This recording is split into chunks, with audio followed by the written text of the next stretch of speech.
রাজনীতি করতে নেমেছি, কাপড় খুলেই রাজনীতিতে নামতে হলে ডোন্ট মাইন্ড, ফ্রিলি বলতেছি, কাপড় খুলেই নামতে হয়।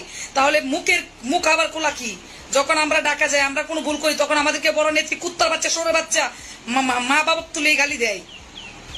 তখন তো about 62 billion US dollar sent out from the country, son of prime minister involved in corruption. Bangladesh, we have active, strengthened anti-corruption systems that exist. Sajeeb Wazed জয়ের সারা জীবনের যত মাগিবাজি, তারপরে মদ খেয়ে মাতলামো, নানান অপকর্ম করে পুলিশের কাছে গ্রেপ্তার, সেটা বাংলাদেশ ও মার্কিন যুক্তরাষ্ট্রে, তার পুরো জীবনের যেই অপকর্ম আছে সেটার একটা। সম্মানিত দর্শক, এই মাত্র পাওয়া সর্বশেষ আপডেট নিউজ নিয়ে আপনাদের মাঝে হাজির হয়েছি। যে ভিডিওগুলো সামাজিক যোগাযোগ মাধ্যমে ব্যাপকভাবে ভাইরাল হয়েছে এবং নেট দুনিয়া ঝড় সৃষ্টি করে দিয়েছেন। সম্মানিত দর্শক, এই ভিডিওতে কিন্তু আপনারা দেখতে পারবেন যে বাংলাদেশের রাজনৈতিক অঙ্গনের সর্বশেষ আপডেট নিউজ, যে ভিডিওগুলো নেট দুনিয়ায় কাঁপিয়ে দিয়েছেন এবং এই বাংলাদেশের সর্বশেষ রাজনৈতিক অঙ্গনের আপডেটগুলো আজকে আপনাদের মাঝে একে একে উপস্থাপনা করতে চলেছি। সম্মানিত দর্শক, এই ভিডিওতে যে চাঞ্চল্যকর তথ্যটি আপনারা দেখলে রীতিমতো অবাক হয়ে যাবেন এবং ভিডিওর শুরুতে কিন্তু ভিডিওর কিছু বিশেষ অংশ দেখতে পেরেছেন, যা থেকে ইতিমধ্যে আপনারা বুঝে গেছেন যে আজকের এই ভিডিওটি আপনার জন্য কতটুকু গুরুত্বপূর্ণ হতে চলেছে। ভিডিওটি এক সেকেন্ডও না টেনে সম্পূর্ণ ভিডিওটি দেখবেন। চ্যানেলে নতুন হয়ে থাকলে সাবস্ক্রাইব করে রাখবেন পরবর্তী আপডেটের জন্য। একটি লাইক করে দেখতে থাকুন সম্পূর্ণ ভিডিওটি। প্রধানমন্ত্রী হওয়ায় ব্যক্তির জীবনে চরম বেপরোয়া ছিলেন বঙ্গবন্ধুর নাতি এবং স্বৈরাচারী শেখ হাসিনার ছেলে সজীব ওয়াজেদ জয়। মদ খেয়ে মাতলামি, অস্ত্র মামলা, হাজার কোটি টাকা দুর্নীতি থেকে শুরু করে নারীবাজি, অপকর্মের সমস্ত অধ্যায়ে অবাধ বিচরণ তার। তবে নারীদের প্রতি তার আসক্তি যেন একটু বেশি। 3 বার বিয়ে থেকে শুরু করে অসংখ্য নারীদের সাথে রাত্রি যাপন। মোট কথা, এক নারীতে কখনোই আসক্ত হতে পারেননি তিনি। কি ইহুদি কি খ্রিস্টান, কোনো বাসবিচারই নেই তার। সম্প্রতি জিয়াকে কটূক্তি করা অভিনেত্রী শমী কায়সারের সঙ্গেও জয়ের রঙ্গলীলার খবরটি প্রকাশ্যে এসেছে।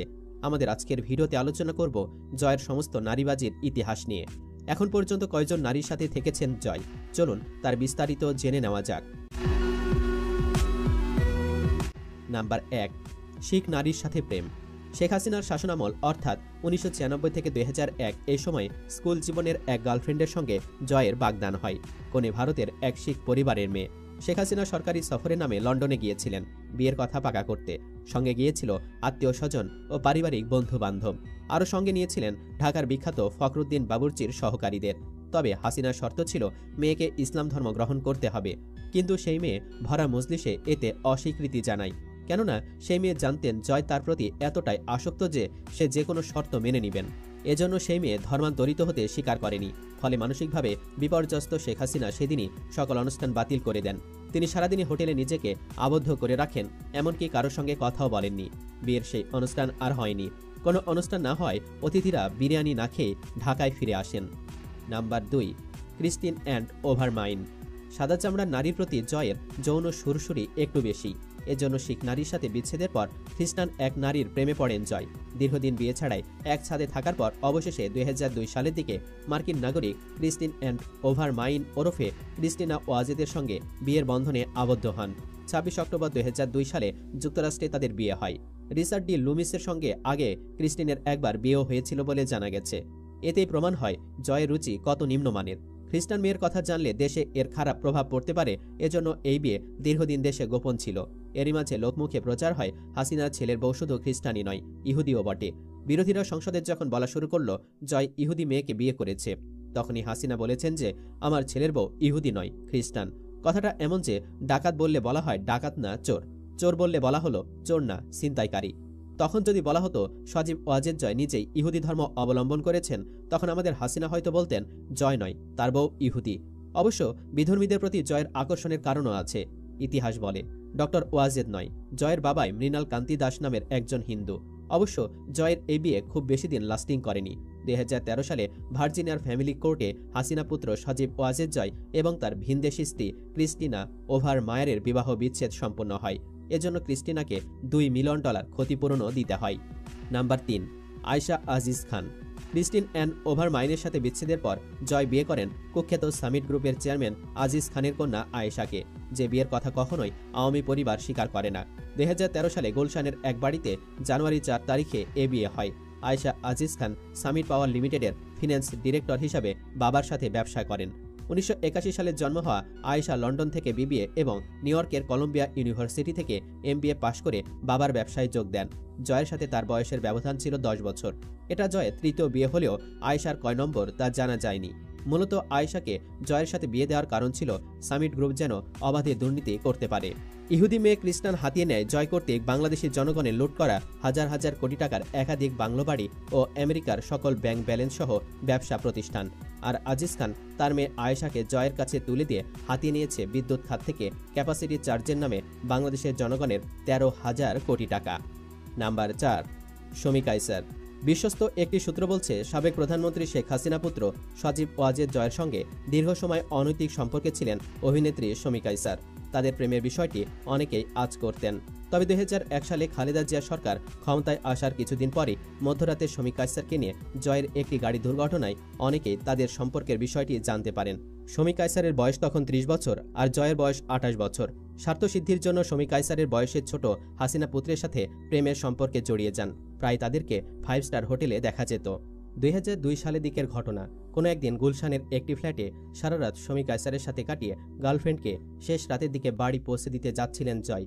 তবে অতিরিক্ত মদ খেয়ে গাড়ি চালানোর কারণে রাজধানীর মালিবাগে জয়ের গাড়িটি নিয়ন্ত্রণ হারায়। সড়কের ডিভাইডারের সঙ্গে ল্যাম্পপোস্টেও ভেঙে পড়ে। বিকট শব্দে আতঙ্কিত হয়ে পড়েন আশপাশের মানুষ। কাছে দায়িত্বরত এক কনস্টেবল এগিয়ে আসেন তাদের সাহায্যের জন্য। উল্টো তাকে চড় বসিয়ে দেন জয়। তাকে চিনতে না পেরে সেই কনস্টেবলও জয়ের গায়ে হাত তোলেন। চরম মারধর করে তাকে থানাতেও নিয়ে যান।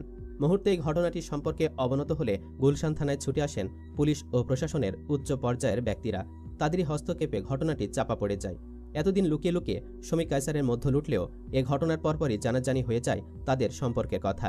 বিষয়টি জানার পর খুব রেগে যান হাসিনা। পরে মায়ের চাপে ভেঙে যায় তাদের প্রেম।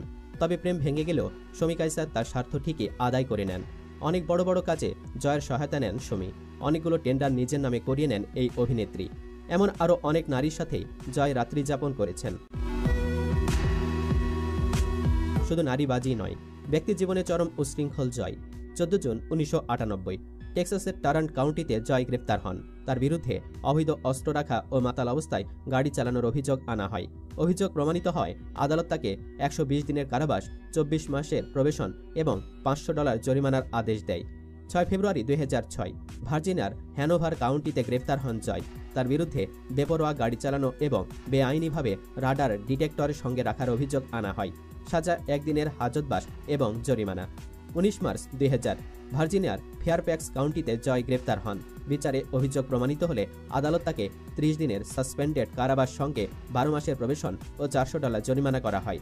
এছাড়া 29 এপ্রিল 2001 ভার্জিনিয়ার র্যাপাহ্যানোক কাউন্টিতে এবং 20 মে 2004 আর্লিংটন কাউন্টিতে বেপরোয়াভাবে গাড়ি চালানোর দায়ে অভিযুক্ত হন জয়। প্রতিটি ক্ষেত্রেই আদালতের খরচও জয়কেই বহন করতে হয়েছে।